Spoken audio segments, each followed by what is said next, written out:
The aerial inferno over Kursk, when the sky became a furnace of steel and flame. Before dawn cracked the horizon, the sky above Kursk trembled with the growl of engines. It was July 1943, and the largest aerial battle in history was about to erupt.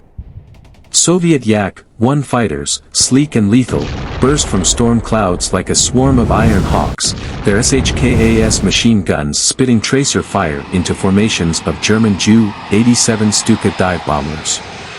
The Stukas, caught mid-descent to support the German armored spearhead below, scattered in panic. Their iconic sirens, the Jericho trumpets, wailed like banshees, drowned out by the cacophony of gunfire and explosions. The Luftwaffe retaliated with Focke-Wulf FW-190s, their radial engines roaring as they sliced through the chaos. Pilots executed desperate defensive turns, weaving contrails into frenzied spirals, trying to shield their bombers. But the Soviets were relentless.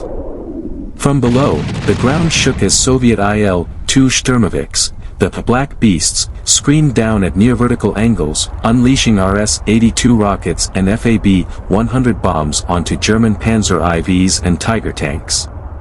Each Il-2 pass left craters of fire, turning the steppe into a hellscape of molten metal and charred earth. The battle became a maelstrom of individual duels. A Soviet pilot in a Yak-1 chased a FW-190 through a corkscrew dive, his cockpit vibrating as bullets chewed the German's tail. Just as he lined up the kill, the FW-190 pilot pulled an Immelmann turn, a maneuver so sharp it seemed to defy physics, flipping behind the Yak-1 and riddling its wing with 20mm cannon shells. The Yak erupted into a fireball, its pilot vanishing in a plume of black smoke. Elsewhere, a Stuka, its engine aflame, spiraled downward like a dying comet. The German crew bailed out, their parachutes drifting into the carnage below, where infantrymen clashed in trenches flooded with mud and blood. By mid-morning, the Soviets unleashed their trump card, waves of La-5FN fighters, fresh from rear airfields. These sleek, wood-and-metal predators tore into the fray, their SHVAK cannons blitzing German formations.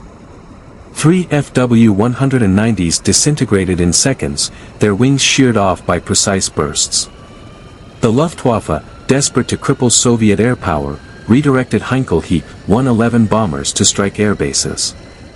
But Soviet anti-aircraft guns, ZIS-3 cannons and DSHK machine guns, had turned the sky into a lethal tapestry. Flak explosions stitched the air with shrapnel, shredding bombers into falling confetti of burning fuel and twisted aluminum.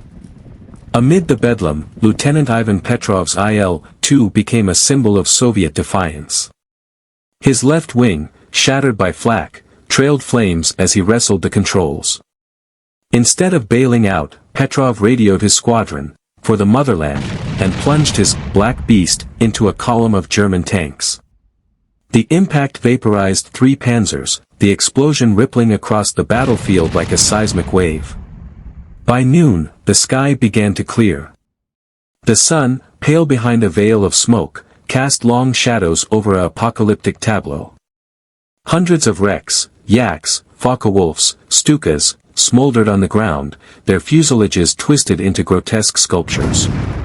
Soviet fighters patrolled triumphantly, their engines humming a grim requiem, while surviving Luftwaffe planes limped westward, trailing oily smoke. Below, the steppe was a charred graveyard, tanks reduced to scrap, artillery pieces upended, and the dead, Soviet and German alike, frozen in final poses of agony or defiance.